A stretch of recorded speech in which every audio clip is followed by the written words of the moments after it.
Билим берүү кызматкерлеринин айлык акылары боюнча кыскача маалымат.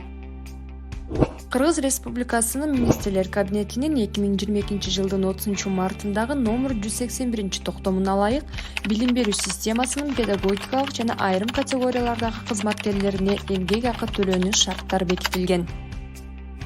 Кабыл алынган токтомдун негизинде билим берүү кызматкерлеринин айлык акылары көрүнүктүү жогорулады. Билим берүү кызматкерлеринин тарифтик ставкасы жана эмгек акысынын ставкасы минималдуу базалык ставканын өлчөмүн кызматтык маяналарга жана ставкаларга карата эселөө коэффициентине көбөйтүү жолу менен эсептелинет. Мугалимдердин айлык акысына өзгөрүүгөн кошумча төлөмдөр айыл жери үчүн 1800 сом, дептер текшерүү үчүн 2700 сом, класс жетекчилиги үчүн 1400 сом жана педагогикалык стаж үчүн 3 жылдан 8 жылга 10%, 8 жылдан 13 жылга 20%, ал эми 13 жылдан жогору болсо анда 30% менен эсептелинет. Муну менен катар эле аттестациянын жыйынтыгы боюнча жогорку 1 жана 2 квалификациялык категориялар ыйгарылган жалпы билим берүү уюмдарынын мугалимдерине жумалык жүктөмүнүн көлөмүнө карабастан айына тиешелүү түрдө 5000, 3000 жана 2000 сом өлчөмүндөгү кошумча акы белгиленет. 1 класстан 4 класска чейинки мугалимдер үчүн төмөндөгүдөй коэффициенттер аныкталган. Эгерде мугалим жалпы орто билимдүү болсо, анда 1,525 коэффициентине, орто кесиптик билимдүү болсо 2,177 коэффициентине, ал эми жогорку билимдүү бакалавр же магистр болсо, анда 2,722 коэффициент менен эсептелинет.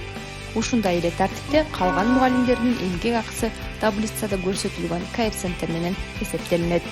Анда эмесе, мисал катары математика мугалими Асаналиева Эльмиранын эмгек акысын эсептеп көрөлүк. Кыргыз Республикасынын Министрлер Кабинетинин 30 март 2022 жылындагы номер 181 токтомуна ылайык 5 класстан 11 класска чейинки математика мугалимдеринин жүктөмү жумасына 18 саат деп белгиленген. Аталган токтомго ылайык бирдиктүү базалык ставка 7040 сом деп аныкталган. Демек, мугалим магистр билимине ээ болсо, 7040 сомду 2,722 коэффициентине көбөйтөбүз.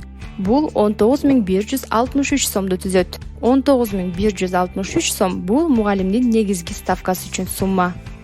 Эми ушул эле суммага 10% педагогикалык стаж үчүн, 2700 сом дептер текшерүү үчүн жана 1800 сом айыл жери үчүн кошулат. Демек, математика мугалими Асаналиева Эльмиранын 1 айлык эмгек акысы 25578 сомду түзөт. Жана бул суммадан 20% тиешелүү салык, социалдык фонд жана 1% профсоюз мүчөлүк акысы кармалат. Белгилей кетүүчү жагдай, бул эмгек акы 18 саат жүктөм үчүн аныкталды. Эгерде мугалимдин жүктөмү жумасына мындан азыраак же көбүрөөк болсо, анда бул сумма тиешелүү түрдө өзгөрөт.